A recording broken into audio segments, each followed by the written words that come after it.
దక్కించుకుందాం దక్కించుకుందాం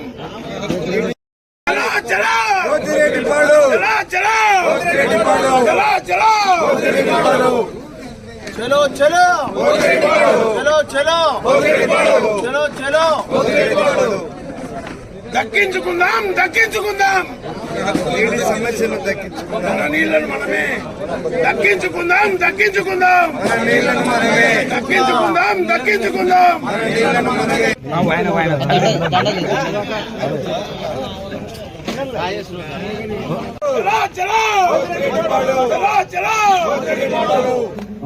చట్టబద్ధత ఉండే విధంగా మనం నీళ్లు వాడుకునే విధంగా మనకు అన్ని కూడా మన ఇప్పుడు బోర్కాలేజీవారు మనం ఉన్నప్పుడు ఇవన్నీ కూడా రాయలసీమ ఎత్తిపోతల పథకం ఇవన్నీ బేసిక్ జనాలు మనం తుంగభద్ర మీద ఆధారపడితే మనం ఎట్లా ఏమనేది కానీ కాబట్టి 2 రేవుల కంటే మొత్తం ఆంధ్ర మనం దీంతో పాటు మనకు బేసిక్ జనాలకు ఎస్ఆర్ తీస్తా కనీసం రాయలసీమ ప్రేమ చూపించకుండా ఏం చూపించకుండానే మొత్తం దానికి సంబంధించిన కేసు కానీ ఏం గురించి జగన్మోహన్ రెడ్డి గారు తెలుగుదేశం నాయకులకు అందరికీ కూడా ఒకటే విజ్ఞప్తి చేస్తాను. మీరు ఒక్కసారి ఆలోచించండి, మీ చంద్రబాబు నాయుడు గారికి రాయలసీమ ఎంత ప్రేమ. ఆయన 95 నుంచి ముఖ్యమంత్రిగా 2004 వరకు ముఖ్యమంత్రిగా ఉన్నారు. ఈ రాయలసీమకు సంబంధించిన వరకు ఏం చేశాడో ఒకసారి చెప్పమని చెప్తాను. మొత్తం అదే దివంగత నేత రాజశేఖర రెడ్డి గారు వచ్చిన తర్వాత 2004లో మొత్తం అంతకుముందు ఎస్ఆర్బిసిలన్నీ కంప్లీట్ చేసింది కూడా కాంగ్రెస్ గవర్నమెంట్ ఉన్నాయి. ఆనాటి దివంగత నేత కోట్ల విజయభాస్కర్ రెడ్డి గారు వచ్చిన తర్వాత నేను అంతకుముందు ఉండే నేదురుమల్లి జనార్దన్ రెడ్డి టైం అయితే ఇవన్నీ కూడా జనరల్ పిలిచి ఇవన్నీ చేస్తున్నారు. దివంగత నేత కోట్ల విజయభాస్కర్ రెడ్డి గోర్కల్ రిజర్వాయర్ లేట్ అవుతారనే ఉద్దేశంతోనే ఎస్ఆర్బిసి కాలకు డైరెక్ట్గా బైపాస్ కెనాల్ ఇచ్చిన ఘనత కూడా దివంగత కోట్ల విజయభాస్కర్ రెడ్డి గారికి ఆనాటి ప్రధానమంత్రి పివి నరసింహారావు అయితేనే ముఖ్యమంత్రి కూడా కోట్ల విజయభాస్కర్ రెడ్డి అయితేనే తర్వాత మళ్ళా మనం చూసిన తర్వాత 95 నుంచి 2009 వరకు చంద్రబాబు నాయుడు ముఖ్యమంత్రి అన్ని కనీసం మనకు ఒక మాటితే మనకి ఈ రాయలసీమకు సంబంధించిన ఏం చేయని పరిస్థితి. మనం 2000 చూసినాం, మాన్యం పోలీస్ స్టేషన్లో అంతో ఇంతో నీళ్ళు వస్తే పోలీస్ స్టేషన్లో పంచాయతీ తెచ్చుకొని రైతులు నీళ్లు కట్టుకున్న పరిస్థితి. అదే 2004 మన గవర్నమెంట్ వచ్చిన తర్వాత దివంగత నేత రాజశేఖర రెడ్డి ముఖ్యమంత్రి అయిన తర్వాత ఈ రోజు వరకు కూడా ఎస్ఆర్బిసి నీళ్లు వాడే పరిస్థితి ఈరోజు మనం అంటే ఆ రోజు దివంగత నేత రాజశేఖర రెడ్డి గారు గోర్కల్ రిజర్వాయర్ నిర్మించడంతోనే నిర్మాణం చేపట్టి చేయడంతోనే ఈ రోజు వరకు కూడా మనం నీళ్లు ఇవ్వగలుగుతున్నామంటే ముందు అన్నిటికంటే ముందు దివంగత నేత రాజశేఖర రెడ్డి గారికి ఈ పాణ్యం నియోజకవర్గ ప్రజలు ఎంటైర్ ఎస్ఆర్బిసిలో గోర్కల్ రిజర్వాయర్ నుంచి నీళ్లు వారించే రైతు కూడా రాజశేఖర రెడ్డిని మర్చిపోవడానికి వీలేదు మాత్రం అందరం కూడా. ఈరోజు తెలుగుదేశం నాయకులు చాలా నీతి మాటలు మాట్లాడడం జరుగుతుంది. మేము 2019 నుంచి 2024 వరకు ఏ రైతు కూడా మందుల కోసం రోడ్డు మీదకి రాని పరిస్థితి. మీ గవర్నమెంట్లో ఏముంది? మీకు మీ తెలుగుదేశం కార్యకర్తలకు హీరో బ్లాక్లు అమ్ముకోవడానికి నిజమైన రైతులకు యూరియా దొరకకుండా ఉండే పరిస్థితి మీరుంది. మీరు కూడా మాట్లాడితే మీరు తెలుగుదేశం నాయకులు ఎవరు చెప్తే ఈ సొసైటీలో కానీ ఇంకొక సొసైటీలో ఉండే సెక్రటరీలు కానీ వీళ్ళందరూ కూడా తెలుగుదేశం నాయకులు చెప్పిన వాళ్ళకు మనకి భూమి ఉందా లేదా ఎన్ని ఎకరాలు ఉన్నాయని చూడకుండా కూడా మామూలుగా అయితే రైతుకు ఎకరాకు ఒక యూరియా మూట, తెలుగుదేశం వాళ్ళకు భూమి లేకపోయినా కూడా 20 మూటలు 30 మూటలు వేసేసి అంటే మీరు రైతులను ఏదో మాది రైతులను అంటే రైతులను దోసుకోవడానికి ఉన్నారా? అదే మా జగనన్న గవర్నమెంట్ రైతులకు గిట్టుబాటు ధర లేకపోతే గిట్టుబాటు ధర ఇచ్చిన పరిస్థితి మాది.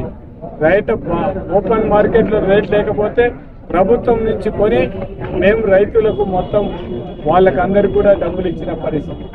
మా జగనన్న ఉన్నప్పుడు మొత్తం పంట నష్టం జరిగితే ఇన్పుట్ సబ్సిడీ ఇచ్చిన పరిస్థితి మాది. మొత్తం రైతులకు అందరికీ కూడా మనం జీరో అంటే ₹1 కట్టాల్సిన అవసరం లేకుండా ఇన్సూరెన్స్ పంట నష్టపరిహారం ఇన్సూరెన్స్ ఇచ్చిన ఘనత మా నాయకుడు జగన్మోహన్ రెడ్డి. మీరు ఏం చేస్తున్నారో ముందు చెప్పండి. మీరేమో రైతు భరోసా జగన్మోహన్ రెడ్డి ఇచ్చే దాంతో పాటు సెంట్రల్ గవర్నమెంట్ ఇచ్చే 6,000 కూడా కాకుండా మేమే ఇస్తామని చెప్పారు. కనీసం ఆ దాంతో కలిపి కూడా ఒక సంవత్సరం మొత్తం రైతులకు ఎత్తేయడం జరిగింది. ఈ రోజు వరకు కూడా ఈ పరిస్థితి.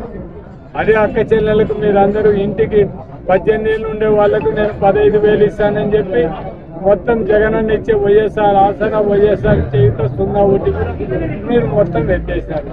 ఇంకా మీరేంటి ఎలక్షన్ల ముందర చెప్పింది జగన్మోహన్ రెడ్డి ఇచ్చే పథకాలతో పాటు సూపర్ 6 ఇస్తామని చెప్పారు. జగన్మోహన్ రెడ్డి ఇచ్చే పథకాలు ఇవ్వడమే మీ చేత కావడం లేదు.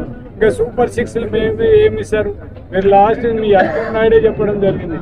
మహిళకు 1,500 సంవత్సరానికి 18,000 అంటే మొత్తం ఈ రాష్ట్రం అంతా అమ్మినాన్ని కూడా ఇవ్వాలని. అంటే మీరు కేవలం ఓట్ల కోసం ప్రజలను మభ్య పెట్టడానికి మాటలు చెప్తున్నారనేది అందరికీ తెలిసిపోతుంది. కాబట్టి ఎప్పటికైనా ప్రజల ముందర ఏ మాట చెప్తే ఆ మాట కట్టుబడి ఉండే పరిస్థితి ఉంటేనే బాగుంటుంది. మా నాయకుడు జగన్మోహన్ రెడ్డి ఓట్ల కోసం కానీ అధికారం కోసం కానీ చెయ్యని చేతగాని పని గురించి ఏది కూడా చెప్పని నాయకుడు ఎవరంటే మా నాయకుడు జగన్మోహన్ రెడ్డి. కనీసం మీకు అంత అనుభవం ఉండి కూడా మీరు మా నాయకుడు ఉండే క్వాలిటీస్లో ఏం కూడా లేని పరిస్థితిలో మీరుంటే ఓట్ల కోసం ఎన్నైనా అబద్ధాలు ఆడొచ్చని మీరు అనుకుంటే మనం ఏం చేయలేం. ఎప్పటికైనా తెలుగుదేశం నాయకులు రైతులను కోరేసుకుంటే మీరు కూడా మాతో సహకరించండి.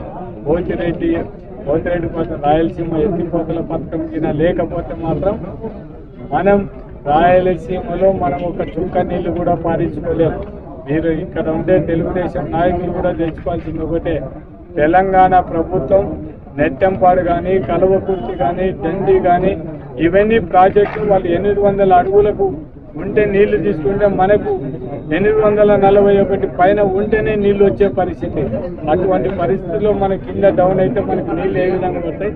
అందుకే మన నాయకుడు జగన్మోహన్ రెడ్డి గారు ఈ రాయలసీమ ప్రజలకు అన్యాయం జరగకూడదని రాయలసీమ ఎత్తిపోతల పథకం 800 అడుగుల వరకు నీళ్లు తీసుకోవడానికి అవకాశం ఉండే విధంగా ఆడ లిఫ్ట్ పెట్టడం జరిగింది. కానీ అందరూ కూడా ఈ బోట్లు కానీ ఇవన్నీ తేల్చాల్సింది ఒకటే, ఇక్కడ పర్యావరణ ఏం కూడా నష్టం ఏదో ఫారెస్ట్ నష్టం అవుతుందంటే ఆల్రెడీ శ్రీశైలం రిజర్వాయర్లో నీళ్ళల్లో మునిగిపోయిన భూమి. కానీ మనం చేసేది ఏంటి? లోతు తీస్తున్నాం అంతే. మనం తీసేది ఉండే నీళ్లు 861 అంతా కూడా 885 అయితే మొత్తం అంతా కూడా మొత్తం లెవెల్ అయిపోతుంది. అటువంటి నీళ్లను కూడా మనం కిందికి డీప్ వరకు కొద్దిగా ఈ షెల్టర్ ఎంత ఫామ్ అయిందో అటువంటి తీసే 800 అడుగులకు నీళ్ళు వచ్చే విధంగా ఒక కెనాల్ మాదిరి. దీంట్లో పర్యావరణ దెబ్బతినేది లేదు, ఏం లేదు. వాళ్ళు వచ్చి చూసే కూడా తెలిసేది. దీనికి ఇప్పుడు వచ్చిన తెలుగుదేశం ప్రభుత్వం కూడా మనకి ప్రాంతానికి అన్యాయం చేయాలనే ఉద్దేశంతోనే దాని గురించి పట్టించుకునే పరిస్థితి. అంటే మనకందరూ కూడా రేవంత్ రెడ్డి ఒక విధంగా రాయలసీమ వాసులందరినీ కూడా మేల్కొల్పినాడు. మీకు చంద్రబాబు నాయుడు మేము ఇద్దరం కలిసి మీ రాయలసీమకు అన్యాయం చేస్తానో చూసుకొని మీరు జాగ్రత్త పడకపోతే మీరు రాయలసీమ శాశ్వతంగా మీరు ఇంకా ఈ ఇరిగేషన్ గురించి మర్చిపోవాల్సి వస్తుందనే ఉద్దేశంతోనే రేవంత్ రెడ్డి గారు అసెంబ్లీలో దేవుడు అనే రూపంలో మాట్లాడడం జరిగింది. కాబట్టి ఇప్పుడు మనం అందరం కూడా రైతుల మొత్తం మేలుకొని ప్రతి ఒక్క రైతు కూడా దీనికి సపోర్ట్ చేయాలని కోరుకుంటూ, ఇది ఒకరి ఏదో రాజకీయం కోసం పోరాటం కోసం కానీ మన హక్కు కోసం మనం పోరాడుతున్నాం. కాబట్టి మనం అందరం కూడా మన హక్కుల కోసం పోరాడాలి, మన సాగునీటి కోసం పోరాడాలి. మన వాళ్ళందరినీ కూడా మనం ఈ కార్యక్రమాన్ని మీరందరూ కూడా సక్సెస్ చేయాలని కోరుకుంటూ ప్రతి ఒక్కరు కూడా మన రైతు కావాలని కోరుకుంటున్నాం. నాకు అవకాశం